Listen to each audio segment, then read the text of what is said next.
just a baby. My mama told me, son, always be a good boy. Don't ever play with guns.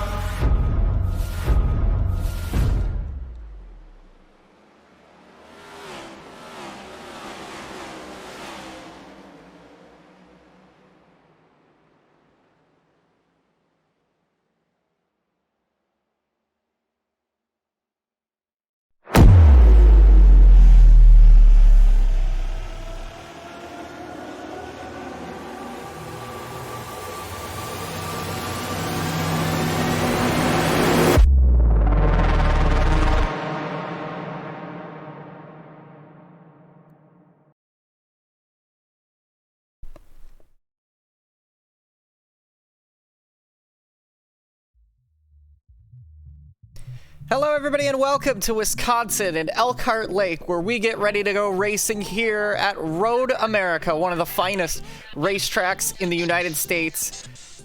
Today, HTL swings by for its second road course installment of the season. Currently looking at last week's winner, Caitlin Height, as she negotiates the twists and turns of this famous racetrack. Hello everybody and welcome to ABN. I'm Kristina Ryan. Alongside me as always is Carmen, Sienna, and Carmen, this is going to be an incredibly fun race tonight. One of the best tracks in America for sure, maybe even in the world, especially for stock cars and vehicles of this nature. What are we looking forward to tonight? This is a track that a lot of drivers have a lot of experience with. This is on last season's calendar. It was a lot of fun last season. It's going to be pretty quick in terms of just the race pace. We have 2 stages and the stage races come with that. But road course cautions are typically very rare. You have to see a massive track blockage to see any cautions at all happen. Outside the first lap and the restarts potentially, very low likely risk of that happening. This is also a really large road course too, over 4 miles long. Gives drivers a lot of time and a lot of space across this 160-mile event to make things happen tonight. And after the last couple weeks, Pocono and then Fontana being as hectic as it was last week, this is kind of exactly what the doctor ordered. Absolutely, and a very unique situation going on, especially for the driver, the number 66 Queen's Design Chevrolet tonight. Callie Height not racing from her homeland in Britain. She is here with us in Charlotte, North Carolina, in ABN HQ. And she's actually racing on a name that we are familiar with in ABN of Emily Howe's rig tonight. And as a result of that, being in the same house, we get to have a word with her here. So I'm actually literally trackside with her. Callie, getting ready to go racing here. Not much of a threat about having to make the show or not. It looks like 37 cars here. So just a little bit of pressure. How are you feeling coming into this on such a new rig? Everything's new. Everything's unfamiliar territory. The stiffness of the equipment I am dealing with is very different. I have a very different home. Mine's full metal, this one is not. There's a DD here. I do not have a DD at home. Pedals are both low tails, but different manufacturers, different kinds of pedals. Everything's just different. There's not one piece of familiarity that I have to work with other than the car and the track. Obviously Daytona road course so far, one of my only few starts and my strongest showing so far.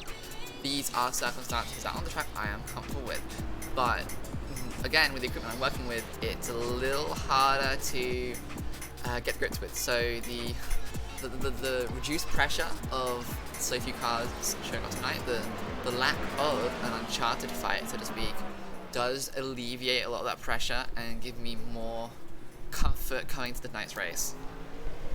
With that, a few minutes before qualifying, going into that, what are you looking for most with a full session of qualifying? It's not the single car qualifying that we're used to, although of course with your start of the road course you are used to that. But beyond that, assuming you do make the field tonight, what's going to be the game plan for you? For qualifying solid laps, just get one down. Not for securing a spot in the race, but securing a good start. As we know in road courses, especially here, sometimes it can be a little more exciting. On race start, we saw last time out some cars did not make the first lap. Less of an issue with that here. I'm not so concerned with that. No walls keeping us within a tight space in the opening few laps. But ultimately, so long as I can get through the first few laps without any drama, I should, so long as I can hit my marks, race the track, and don't blow my transmission, I should be able to have a strong running today and a good finish. All right, well, we wish you the best, Callie. Thanks for sitting down with us. Qualifying's in a couple of seconds, so guess you have a race to go run. Yeah, it looks that way. See you soon. Yeah.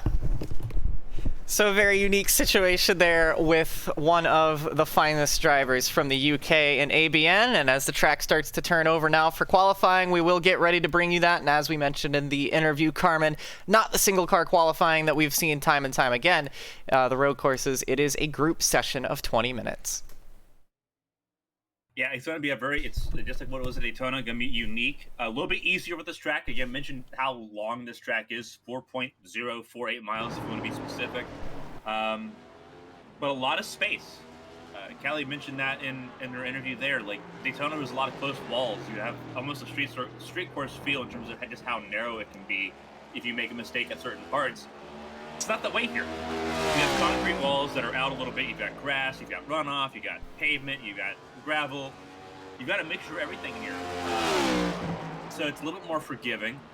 But also with a smaller amount of cars, we have 37 so far in the session, and it looks like we might pick up maybe one more. It's only one or two cars going home.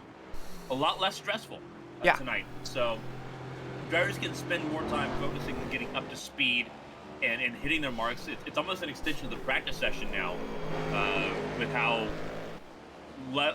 so much less pressure there is now going into tonight's qualifying session. And here is a quick look at how they shook up in practice before we head into the session. Now, this, of course, doesn't mean anything right now, but this should give you a good idea. You see the top 20. These are kind of the drivers we're looking to see. And it's got to be said, Callie, obviously, the disparagement here between top and bottom of the leaderboard is massive. I mean, we're talking 5-10 seconds between first and last, but Callie's 13th on a rig she's never been in, so the confidence there already kind of being seen, of course, on a direct drive, so an upgrade from her regular wheel as well. But Bia Constantinu atop the board at the moment with Gaiman and Height, Rodriguez and Proudfoot all following. I wouldn't be surprised if it looks a bit like that to end the session for quali. Man, within a second of each other, I think all within 6/10 of each other, so it will be competitive, and especially at a track this large. Those 6/10s can come and go pretty quickly. You just need one magical lap in qualifying, and now we're watching Caitlin Height, who won this race last season, dominated this race with flag last season. Now has a little bit more competition at the front of the field. She didn't really get to race in a road course, back in the beginning of the season. So this is really her first road course opportunity this season, and she swept all the road courses last season. She's proven herself to be a road course ace. We'll see if she can pick that up here. Pick up her third one of the season. Yeah, absolutely. And no leaderboard up at the minute yet because nobody's actually completed a lap. That'll be up in just a moment once we get some times on the board properly. So hang tight for that. But yeah, right now, Height, one of the first ones on the track. Callie's partner, actually, in a race that we didn't think we'd see either of these drivers be able to start due to the fact of how things were turning out. They both get a chance to race tonight, so it's a bit of a, you never know what's going to happen, and not just ABN and HTL, but in motorsports, both real or simulated. Curveballs every step of the way, and they may be they're in the same country now and racing on the same track, so that's kind of cool. See a car off the track there. Cool experience there. Leave that car off the track. Go back and look at that, because it looked like one of the Fords that we had earlier. I think it was just I think it was a standard trying to get out of the way kind of deal. It didn't look like there was too much damage. And I will say too, not to talk about Callie too much, but with the situation she's in right now, this actually isn't the worst situation in the world, because you got to remember, Carmen, she was one of those drivers in Las Vegas earlier this year that participated in Pennzoil's Screen to Speed, which was a very similar experience. Very limited practice on a completely new simulation rig, completely new circumstances in this car. So just because she's not on the rig she's used to, that might not be as big of a problem as it would be for somebody else, because she's already done it once this year. And Callie's going to have a decent amount of success tonight just because of that muscle memory. She largely comes from the sports car scene. She's done overseas, she's done stock car races, obviously in court and ABN, so we know what she can do. But this is going to be kind of right in her wheelhouse, more so than I think the ovals have been this season. Absolutely. A really good opportunity for her. As you see, Caitlin Height put a time on the board at 2:09.99, just under the 2:10 mark. You can see the track is very busy at the moment as well. And with how long the laps are around here, Carmen, that is not a lot of time. Already lost a half or a quarter of the qualifying time. So you only get about 3 or 4 good solid laps, maybe 5 if you run the whole session, but you're going to want to try and get some tires at some point as well. You can see now even Height going a bit off and around, as does the 05 of Wright. And they're going to get the car righted. And there is the 17 of your reigning champion in the Buffalo Bills machine. Oof, making a mistake as well. Track's hot, tires are cold, pressure's on. Yeah, the pressure is on big time. And quick correction, it's not Stepping Stone Motorsports owner David Wright in that car. It's actually Scott Sprinkle tonight. So. Yep. Or James Wright, rather. Yes, yeah. Wrong, right. There's so many Wrights in the ABN community. You got Riley, you got David, you got James. All those Wrights and not a single left. Remember the ABN Daytona 300 where we had both Heights and 3 Wrights? Yeah. That was a wild trip. Wow, did you see Proudfoot hang that Ford Mustang out? Trying to find the limit of the grip. Currently second on the leaderboard. Lilac Zier goes third fastest in what has been the late summer surge for her across all disciplines. She's been absolutely electric lately.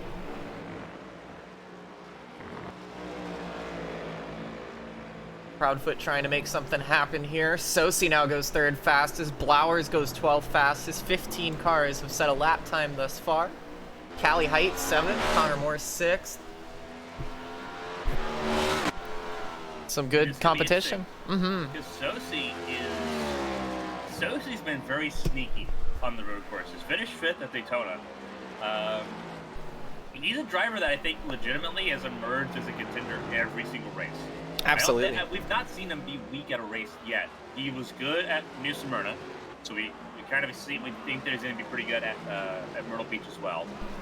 But obviously he won at Daytona, 5th at the road course, top 5s and top 10s at Homestead, Pocono, and Fontana, and all 3 of those races were very different in terms of how they carried themselves out. Eli Sasek got a podium, I believe, at Pocono. Yes, he did. He's going to go off there early on. It's been a wacky start to the first 5 races. Going into race 6, though, a couple consistent things, and that's Caitlin Height and Josh Sosi being legitimate contenders as Callie Height tries to make a move on William Britton going into turn 1. Yeah, she does not improve on her lap time this time around, but is still within the top 10. You can see just a lot of mistakes from drivers up and down the field, and with the limited amount of time, some drivers may not even get a lap in if they're not careful. They're going to have to watch out for that. But yeah, to your point, Sosi, I don't mean this in a mean way, but he's not been loud about his performance either. He's kind of been slimy, just kind of sneaking in when it matters the most and putting in some really solid efforts. Of course, locked into the chase right off the bat by winning the 300 and performing strong every single week. And those are those kind of runs that we have seen out of drivers like Dustin Hall, Caitlin Height, and our reigning series champion in the number 17 machine. So, of Zach Meredith. So it's just, you got to keep your eye on him. He is someone who has been consistently delivering, wink, wink, great performances so far this year. The U.S. postage memes write themselves, fortunately for us. It makes our jobs easier. Hunter Peach just went 5th fastest, was nowhere in practice, but has emerged in the top 5 in qualifying so far with a little over half the session remaining. And One HTL went to his name. Yeah, and it's great to see because he was strong at Fontana too. It's good to see Peach coming an all-rounder as well. He's very strong. He's a little hot and cold at times, but it seems like he's really putting in some great efforts lately. Really been paying off for him in that number 1 car, and he's really been already so far this year much more improved off of what his performance was last season, and that's not anything bad though, because he wasn't even doing bad last season. So a great start to the year for him, and one of those drivers in the paddock that really doesn't have that many enemies, so it's good to see him performing well. You can see right behind him is Lilac Zier in the number 50 machine once again this week. They're currently 9th fastest at the moment. Gotta find a catchy nickname for Zier's Surgeons, because the fall of Zier doesn't exactly catch the right tone. And Yeah, we're getting out of late anymore, summer. It's almost over now, so. Yeah, I mean, it effectively is over, but here is a good place for race 50 right now. Yeah, but that's where you're at, not down here in the south, as she makes a big move on Hunter Peach. Comes up the inside and Canada corner. The confidence she has had is insane over the past several weeks. The wins that she's accumulated both in Arts and ABN. Really good shout to win the championship this Wednesday as well in the Cup Series, Yeah, absolutely. which nobody saw coming. Everybody, you know, obviously with the way that the chase worked out, how little time you have to recover from mistakes in the chase, knocking Emily Howe out for missing one race effectively, and it just opened the door for all these other drivers, and she's just been there to capitalize when it matters. So good effort there. She moves herself now up to 7th position. Caitlin Height still holds on to the pole though by just a 10th over Proudfoot. And I say just a 10th because on a 2-minute lap, that is a very small amount of time. Yeah, it is a very small amount of time, especially when you, again, 4-mile lap, 2 minutes and 10 seconds is the lap time here. We'll see if Caitlin Height can not this time half second off her best lap, still in the 2:10.5s, and actually just matched her best lap. Yeah, she did go just a hair faster, 200ths faster from the timing and scoring that I'm seeing here. So a 2:09.99 for her. Proudfoot just a 10th and a half off. Rodriguez a quarter second, Gaiman a third, and Sosi 3/4. So top 5 within a second of each other after a 2-minute, almost 10-second lap. Only 8 minutes to go as well. Here moves up to 7th despite getting the traffic on her lap. So she's got, I think she's got some decent chance at least to come to the top 5 here in qualifying. She can keep in that clean air. Peltier Sharp knocking on the door of a top 10 as well. Yeah, sitting 11th ahead of Jonathan Adams. Got Connor Morris there. Someone that I don't think we've talked about yet in this session is the return of Bryce Bohr. Yeah. Obviously, he left following the Terriers in New Smyrna, but that's a substitute role in the number 2 car for Ryan Pennell as he moves to Michigan for Ryan. Bohr right now has not yet set a time. It's not a chartered car, and time is running out there again. I believe one car is going home tonight, if I'm counting my numbers correctly here. So, pretty important to make sure you get a lap time set, so at least you have something to bid for. Here's Caleb Eichler in the 38, currently 16th position. I think filling in for what would be, well, no, because the 88 is Jack Mulkey this week, so I was going to say this is Jeremy Breo's car, but... Yeah, Mulkey filling in for Breo, 38 with it. So, Carolina Beagle race. Real quick, sorry to cut you off. Peltier Sharp goes 6th fastest, a really good lap for her. Yeah, following Hunter Peach as well. So- They're nearing each other right now. Yeah, Selena Thompson goes 15th in the number 10 machine, and she continues her foray. It's been a great start to the year for her, but back to what you were saying there, as we saw the 4 machine parked in the gravel there of Zach Apperson, who's in 19th. One going off there. I believe that the 91 is... This is Rodriguez. Rodriguez on 99. Oh, excuse me. Yeah. It's Bobby Blowers in the 91, Yeah. Project 91 Blowers machine 91. today. Yeah. Rodriguez filling in for Elias Flores. See Callie Height on your screen right now. Callie Height sitting 14th fastest, nearly where she was in practice. We're going to have a little bit more time here. Snuck in between 2 of the younger drivers in the series, so that's not going to be enthusiastic for Callie. Snuck in between Connor Morris and Selena Thompson. So that's going to be hilarious to follow along with. Caleb Eichler, 17. He's another uncharted car. That Eichler's in the 38 right now. This car is typically the one driven either by Steven Oberstedt or by John Smeal. Typically, the ARC's contingency is in this team's cars, 3888 Chevrolet is there. Eichler filling in as a road course sub, and so far doing good in his first appearance for that team. Typically drives Arrowhead Racing, that 45 car, but